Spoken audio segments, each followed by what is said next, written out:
Que a paz do Senhor esteja com cada um de nós e que as consolações do Espírito Santo de Deus sejam derramadas sobre toda a terra, sobre você que está hoje com o teu coração tão apertadinho, tão triste, porque perdeu alguém que você ama muito, perdeu o convívio com esse alguém que você ama muito, porque você não perdeu ninguém. Na verdade, todos nós temos um dono e ele não permite que venhamos a perder. Nós não perdemos a pessoa.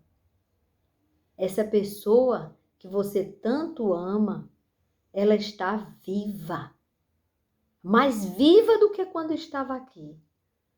E muito mais feliz do que quando estava aqui. Porque está nos braços do Pai, daquele que nos ama. Mas eu gostaria de ler o Salmo 77. Consolo em tempo de angústia. O salmista estava vivendo um tempo muito difícil. Foi Asaf quem fez este salmo. E ele estava enfrentando dias difíceis. Talvez até mais difíceis do que este dia tão difícil que você está enfrentando. Talvez mais doído ainda, por incrível que pareça. Porque sempre a nossa dor, ela é tão intensa que nós pensamos que jamais alguém teria esta mesma dor. Que a sua dor é maior do que a de qualquer dor de qualquer pessoa do mundo. E outra coisa, o fato da outra pessoa ter uma dor maior ou menor do que a sua, não vai diminuir a sua dor. Então, só quem pode te confortar é aquele que te fez existir. Só quem pode trazer paz no seu coração e conforto é Ele. É aquele que te ama de forma incondicional. Porque o Senhor nos ama de forma incondicional. Por isso que Jesus, quando estava na cruz, pregado na cruz, ele intercedeu por aqueles que estavam ali, que pregaram ele na cruz e estavam ali, zombando dele. Ele intercedeu por eles. Pediu ao Pai que os perdoasse, porque eles não sabiam o que estavam fazendo. Isso chama-se amor incondicional. É o amor que Deus tem por nós. Agora nós, tomando posse deste amor de Deus, é que devemos ter o constrangimento no nosso coração quando o adversário nos tenta. Aí nós somos comovidos pelo amor de Deus a dizer não ao pecado e ao desejo da carne, que leva ao pecado. Dizer não ao diabo e dizer não ao seu desejo. Porque muitas vezes a pessoa diz, não, foi o diabo que me tentou. Não, foi você mesmo que desejou. Então Deus, ele guarda você do desejo da sua carne, que leva você para a morte. Ele também nos livra deste desejo. Quando você está em comunhão com Deus, você tem forças sim para dizer não ao seu desejo carnal que está levando você para a morte eterna. Que o adversário não está tendo nem trabalho de tentar você, porque é você mesmo que quer. E quando o adversário tentar você, ou nesta área que ele procura a área fraca, a sua fragilidade, ou nessa área ou em outra área, você vai resistir a ele quando você estiver firmado na rocha, na vida, que é aquele que está cuidando de tudo e de todos. E lembrem-se, não tenham a morte física como o fim de tudo. É o começo de uma vida eterna com o Senhor na glória. É assim que é a vida eterna. Mas eu vou falar sobre o salmista Asaf. O que ele fala aqui? Ele diz: elevo a Deus a minha voz e clamo. Ele está aflito. Ele eleva a Deus. Ele elevou a voz à pessoa certa, a quem pode resolver. Elevo a Deus a minha voz para que Ele me atenda. No dia da minha angústia, procuro o Senhor. Muito bem. Asaf fez bem. E assim faça você. No dia da angústia, é o Senhor que a gente deve clamar, chamar por Ele. Erguem-se as minhas mãos durante a noite e não se cansam. A minha alma não encontra consolo.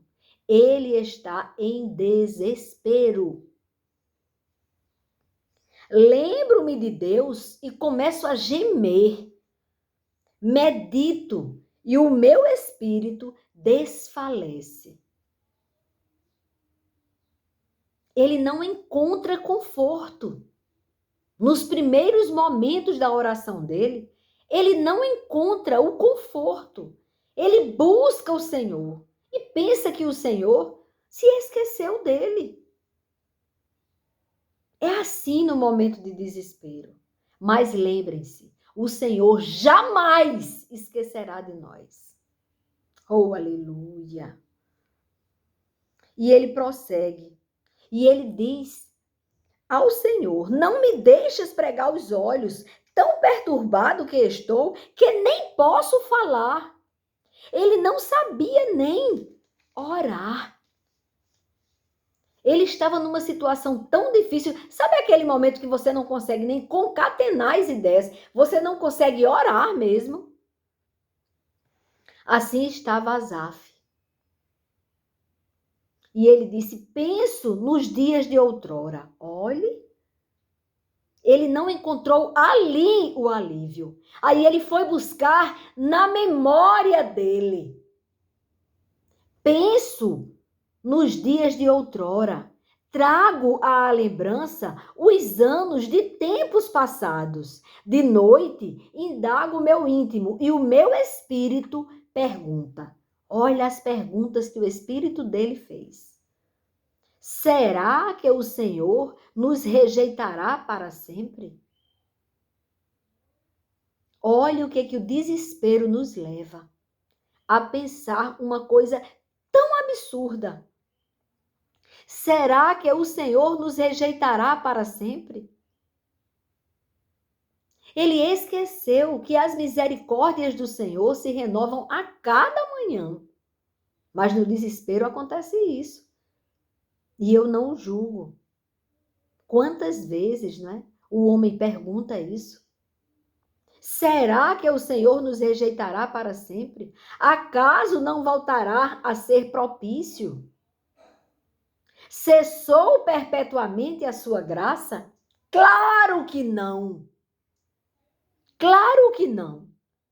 Mas no desespero, ele pergunta se cessou perpetuamente a graça do Senhor. Não. A graça do Senhor é perpétua. Ele para sempre derrama graça sobre nós. E a maior prova da graça e do amor de Deus é ter enviado o seu Filho para pagar o preço dos nossos pecados e nos resgatar do império da morte para a vida no reino eterno. E ele ainda pergunta: caducou a sua promessa para todas as gerações? Porque o Senhor disse: até 1000 gerações abençoarei aquele que me ama. E aí Asaf pergunta se caducou essa promessa. Ora, claro que não. Será que Deus se esqueceu de ser bondoso? Ora, o Senhor é bondoso. É um dos atributos do Senhor. Ele é a própria bondade. Como que ele esqueceria de derramar bondade sobre Asaf e sobre nós?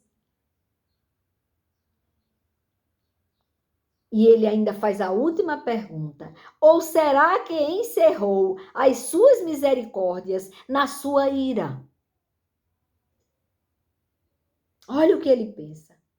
Porque nós iramos a Deus com os nossos pecados, com as nossas iniquidades, com os nossos erros, com as blasfêmias que nós estamos vendo no mundo de hoje. Mas ele pergunta que na sua ira, será que o Senhor encerrou a sua misericórdia? No desespero, ele pergunta isso ao Senhor. Porque ele sabe que nós não somos bons e não merecemos as misericórdias do Senhor. Que provocamos o Senhor à ira.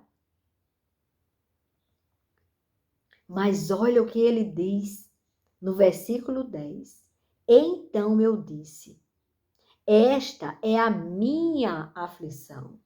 O poder do Altíssimo não é mais o mesmo. No momento da angústia, ele pensou, e ele questionou até o poder insondável do nosso Senhor. No desespero. Você pode pensar, ele blasfemou. Mas ele estava conversando com o Altíssimo. E quando conversamos com o Altíssimo, devemos honrá-lo, sim, mas devemos ser autênticos. Não adiantava Asaf pensar isso, duvidar, questionar até do poder de Deus, sem dizer isso a Deus. Porque Deus sabia. Deus sabia que estava passando isso pela cabeça de Asaf. Porque o Senhor sonda o mais profundo do seu ser, do meu ser. Ele conhece as nossas fraquezas, as nossas iniquidades estão diante dele. Não adianta fingir para Deus. Por isso que quando você entrar na presença do Senhor, que você for conversar com Deus, orar, seja autêntico, seja autêntica. Porque não adianta mentir para o Senhor. Lembre-se que o pai da mentira é o diabo.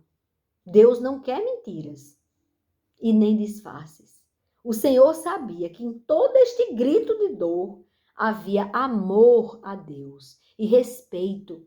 Asaf não estava faltando com respeito com Deus. Não estava blasfemando, apesar daquelas palavras tão duras que ele colocou. Mas ele estava desabafando com o Pai. Temos que ser verdadeiros.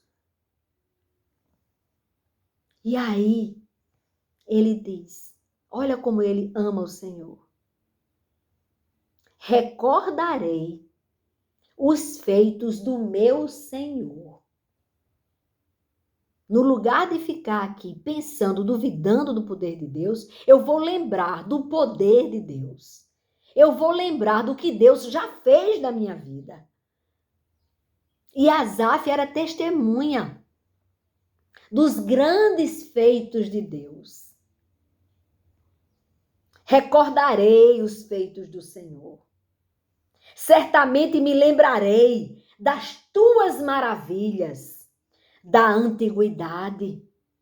Meditarei em todas as tuas obras e pensarei em todos os teus feitos poderosos. Aqui ele diz: eu sei que tu podes todas as coisas.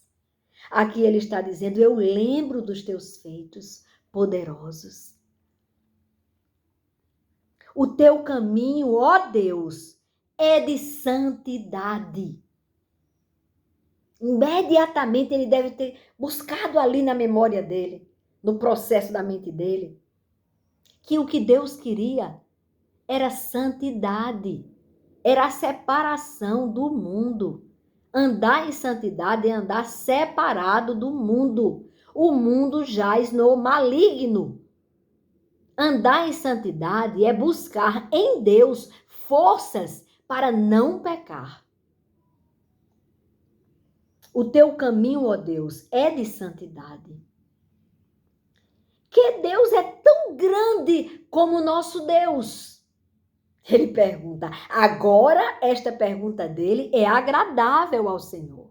Porque ele diz que Deus é tão grande como o nosso Deus.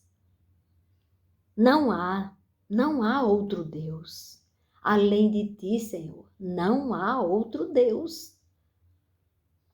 Aí ele continua: tu és o Deus que operas maravilhas. Agora ele começa a despertar. Não foi que operava as maravilhas. Que no passado, porque ele começou a lembrar do que Deus fez no passado, na antiguidade. E agora ele diz: tu és o Deus que operas maravilhas. Agora. E entre os povos tens feito notório o teu poder. Ou seja, como era que eu estava procurando o poder de Deus lá no passado, se hoje ele está manifestando o seu poder na terra? Que livro atual, não é? Deus tem feito grandes coisas nestes dias. Grandes coisas o Senhor tem feito. Com o teu braço remiste o teu povo, os filhos de Jacó e de José. As águas te viram, ó Deus. As águas te viram e temeram. Até os abismos se abalaram. Grossas nuvens se desfizeram em águas. Houve trovões nos espaços. Também as tuas setas cruzaram de uma parte para outra. O estrondo do teu trovão ecoou na redondeza, em toda a terra. O trovão do Senhor. Vocês estão ouvindo o trovão do Senhor? Eu estou. O Senhor está trovejando. Os relâmpagos iluminaram o mundo. Os relâmpagos do Senhor. A terra se abalou e tremeu. O teu caminho foi pelo mar. Ele fez um caminho no mar. Aqui ele está lembrando quando o Senhor abriu o mar para Moisés passar com todo o povo dele, o povo do Senhor. O teu caminho foi pelo mar, as tuas veredas passaram pelas grandes águas, mas ninguém encontrou as tuas pegadas. Eita, que Deus grande! O teu povo, tu o conduziste como rebanho. O povo de Deus, ele conduz como rebanho. Pelas mãos de Moisés e de Arão, naquele tempo. E agora, oh aleluia, o Senhor nos conduz como rebanho, pelas mãos de Cristo. Lembrem-se, quando o Senhor primeiro apontou, chamou Abraão, que ainda era Abrão, E depois ele mudou o nome para Abraão. E ele chamou Abraão. Saia de sua parentela e venha para um lugar que eu vou te mostrar. Ele já estava falando do lugar da terra prometida, que está preparada para nós, na Nova Jerusalém. Ali ele apontou para Abraão, e Abraão obedeceu e saiu. Saiu sem saber nem para onde estava indo, mas só sabia de uma coisa: estava indo para o lugar certo, porque estava sendo conduzido pelo Senhor. E Abraão seguiu. E depois de 440 anos, o povo de Deus, a descendência de Abraão, chegou na terra. Foram livres do cativeiro. Mas após 400 anos, o Senhor vai e levanta Moisés. E sinaliza. Mas deixa eu voltar só um pouquinho. Quando ele pediu a Abraão para oferecer o seu filho, ele estava sinalizando que ele, o próprio Deus, ia oferecer o seu filho, o Cristo, para ser sacrificado por todos nós. Para que através do sacrifício nós chegássemos na Nova Jerusalém, na terra prometida. E aí chega o tempo de Moisés. O Senhor levanta Moisés para Moisés libertar o seu povo do cativeiro do Egito.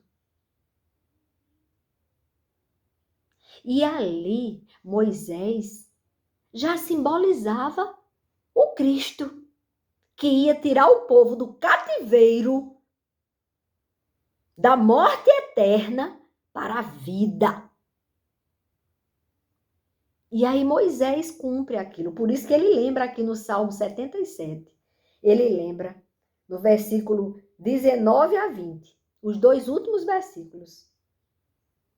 Ele fala sobre esta retirada do povo, do cativeiro do Egito para a liberdade de uma terra prometida. O povo foi muito rebelde, passou 40 anos para chegar na terra prometida. Mas o Senhor não os abandonou, apesar de tudo que eles fizeram. Do bezerro de ouro, das vezes que murmuraram no deserto, das vezes que tiraram a paz de Moisés e de Arão. Mas o que eu quero dizer é que tudo isso que aconteceu foi para nos conduzir ao Redentor, ao Cristo. E aí ele envia esse filho. Por isso que eu digo que o Natal é a festa mais importante do mundo, porque o cumprimento das Escrituras está no nascimento de Cristo e na sua morte. Porque quando Cristo morreu por nós, ele nos deu a herança da vida eterna. Não abandone a herança da vida eterna. O preço foi altíssimo. Foi o sangue inocente daquele que jamais pecou. Foi o sangue dele que comprou a nossa alma de volta. Ele nos resgatou, assim como Moisés, através do poder de Deus, tirou o povo do cativeiro do Egito.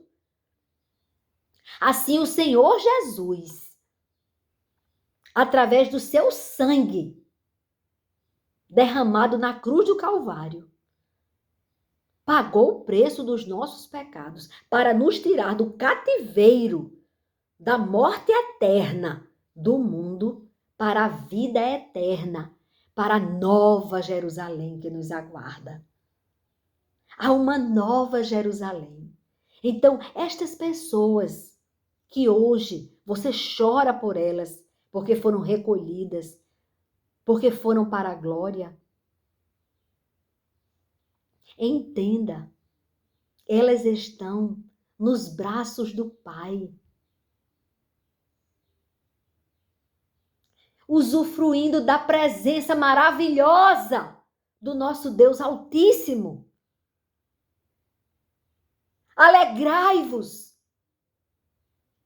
porque o Senhor é a nossa esperança. Porque a morte de cruz nos dá a certeza de que estas pessoas que foram fiéis ao Senhor, nas suas limitações, porque a carne nos limita, mas que buscavam a Deus, que fugiam do pecado, que clamavam as forças vindas do alto e sublime trono, vindas do Espírito Santo de Deus para não pecarem. Elas estão vivas, felizes, com o Pai na glória. E até aqueles que pecaram até o último instante, aí adoeceram.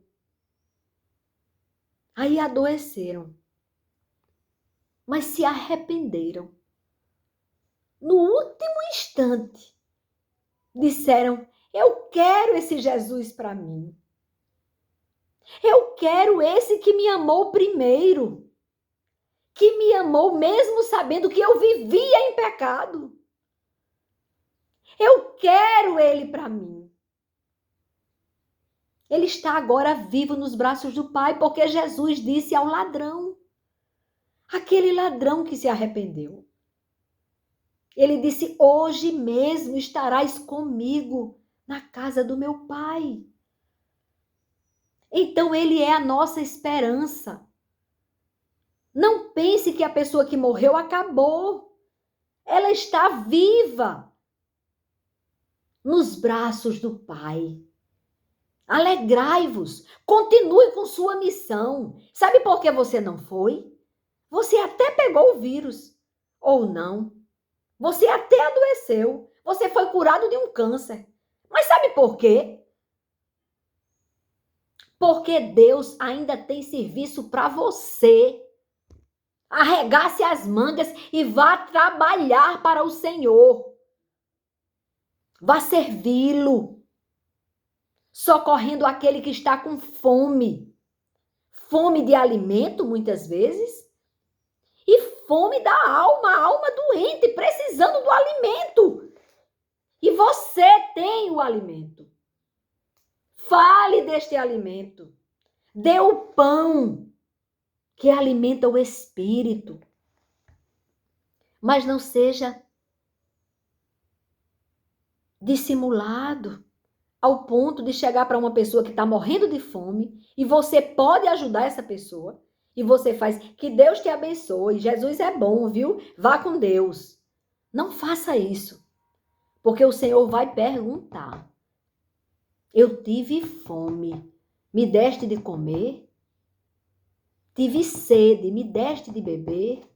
Estive doente ou preso, você foi me visitar? E você vai dizer: quando, Senhor? Que o Senhor teve fome, sede, esteve doente, preso? E ele vai dizer que quando você fez a um dos pequenos que está aqui com fome e você fingindo que não está vendo, se você deixou de fazer, você não herdará, você não morará na Nova Jerusalém. Você será condenado à morte eterna se você disser que não atendeu a estas pessoas que pediram. Ou que nem pediram, mas você viu a necessidade. E você se negou, preferiu fechar os olhos e deixar o dinheiro mofando no banco. Este é o momento, viu? Este é o momento. O Senhor está cobrando de nós. O Senhor está acordando a sua igreja. Não tem mais tempo de dormir. essa dormência espiritual, não dá mais tempo. É chegada a hora. É chegado a hora. Ou você é do Senhor, ou você veste a camisa da vida eterna, ou você veste a camisa da morte eterna. Não tem meio termo para Deus. É chegado a hora. É chegado a hora de se arrepender, de abandonar o maldito pecado que está te levando para a morte eterna. De clamar a Deus, me ajude, meu Deus. Eu sozinho não vou conseguir me livrar deste pecado. Aí o Senhor ajuda. Mas você tem que pedir ao Senhor ajuda. O salmista estava desesperado. Mas ele começou a trazer na memória dele aquilo que trazia esperança para ele. E ele foi na fé. Estava se acabando ali no sofrimento. Mas ele foi buscar o autor da fé, o autor da nossa fé. E encontrou. Porque todo aquele que bate, o Senhor abre. Todo aquele que o busca, o encontra sim. Buscai o Senhor enquanto você pode achá-lo. É só enquanto você está aqui nestas vestes. Depois, você vai colher o que você fez enquanto estava nestas vestes. Então, o evangelho que diz que você continue no pecado não é o evangelho de Cristo e não vai te levar para a vida eterna. O verdadeiro evangelho é aquele que diz que você tem que nascer de novo, que você tem que abandonar o pecado. E saiba, você tem um grande recurso. O Espírito Santo de Deus está na terra. A graça foi derramada quando Jesus veio e se entregou por você. O sangue de Jesus é a graça. Porque através da graça, do sangue de Jesus, você pode pedir socorro a Ele. Você não está só. O Senhor continua à nossa disposição. Basta você pedir o socorro dele. E ele te dará forças para você não voltar a pecar. E você não pecando, você permitindo que ele seja Senhor de sua vida, vai ser tão fácil você ajudar o seu próximo.